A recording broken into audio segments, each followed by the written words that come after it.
Welcome to another episode of Hidden Mechanics. Thanks so much for your responses in the last episode. All the feedback and hidden mechanics were really helpful, so if you want to be featured in the next episode, leave a comment down below for this one. And yeah, let's just get right into it.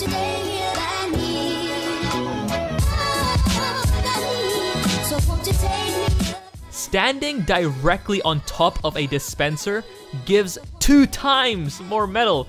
I asked a couple of my friends who had a fair amount of hours in the game, and they had no idea. I went on a server and just told people, and they thought I was trolling. That's not true. Is it?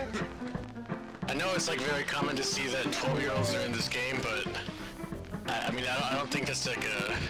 It's nowhere on Wiki, and no one's actually talked about this. Every single person I asked thought I was joking. So, from a level 1 dispenser, you get 40 metal wherever you stand. It's just 40 consistent metal that you always get.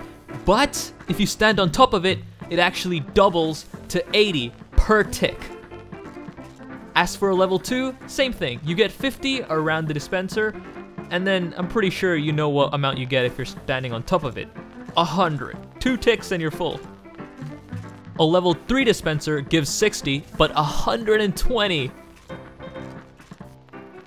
To give you a perspective of how much of a difference this makes in game, here's me just shooting at people, wasting ammo, and then you're back to 0. You go stand near a dispenser and you wait for it to fill 50. This is a level 2 dispenser, you're still waiting, you go back, you shoot out. But if you actually know how to, jump on top of it, you can just jump on top of it, and 2 ticks later, you're back in action. Compare this to just standing beside it, it makes a pretty big difference. And basically the idea is you do this kind of 360 jump move where you 180 on a dispenser and then 180 back off, and then you're back in action. Just knowing this mechanic saved me so much time and pretty much saved a lot of situations where my sentry would have died.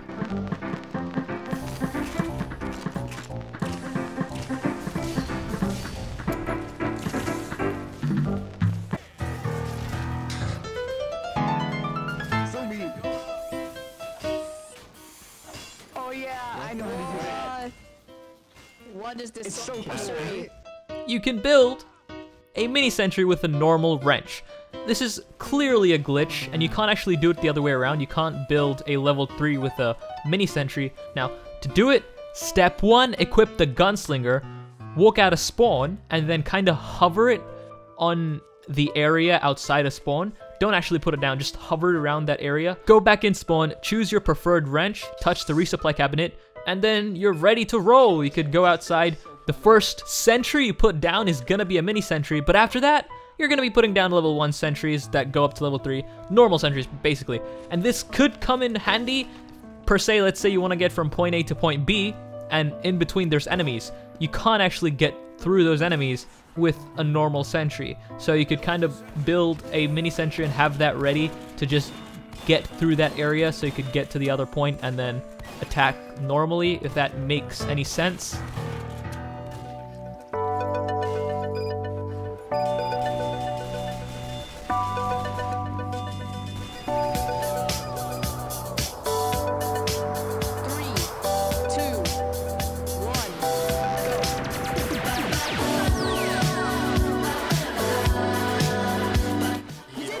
Moving on, pipes can block Sandman balls consistently. Now this is a controlled environment. If you get your crosshair around the ball and it's pretty close to you, you could reflect it pretty consistently. It was difficult to pull off, but you can do it multiple times. And in game, it's a lot harder because you can't control a lot of things. However, it's not to say it's impossible, and you can do it on purpose.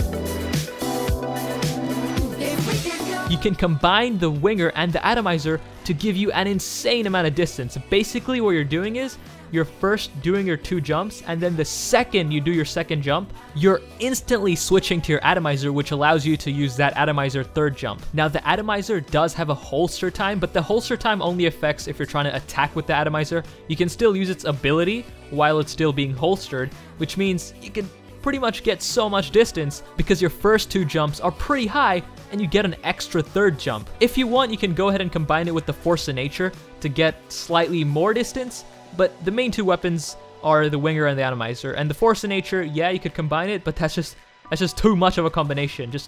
It's just, yeah, you get what I mean. With those 3 weapons, if you're able to rhythmically master it, you're basically jumping the same distance as the Soda Popper's 5 jumps.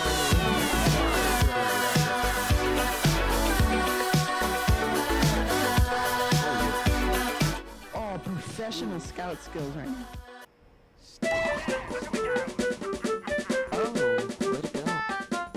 I can prove that TF2 is a pay-to-win game. With any moving taunts, you can pretty much evade and escape Huntsman and Ubersoul taunts. For example, the conga. The second you get stunned, you can actually conga out of it if your reactions are fast enough, which makes taunt battles way easier because even if they capture you, you can escape it. There you go, 100% proof this is a pay-to-win game. I decided to showcase 5 mechanics for this episode just because I wanted to take more time and go more in depth in each mechanic. And also, shout out to these lovely blokes for helping me out. We had a lot of people testing. Thanks for the comments as well. If you left a comment in the last episode, don't worry, have it saved. I'm probably gonna make a video on it later on. But yeah, keep putting your comments down because they help out a ton. I'm gonna be responding to a lot of them. And yeah, I'll catch you guys later. Peace. I ain't gon' pause for the comments, they ain't gon' live for the saga. Shooting my clips like MAGA, I don't really mess with the talking. Go and check them stats, they poppin'. Kicking doors down, fuck knocking. Feel like the whole world watching, this whole shit's mine. You don't really want them problems, okay, but you got them, yeah. Okay, checks okay, like yeah. Okay, I'm okay, oh yeah. Okay, it's okay, like yeah. Okay, if you so great, oh yeah.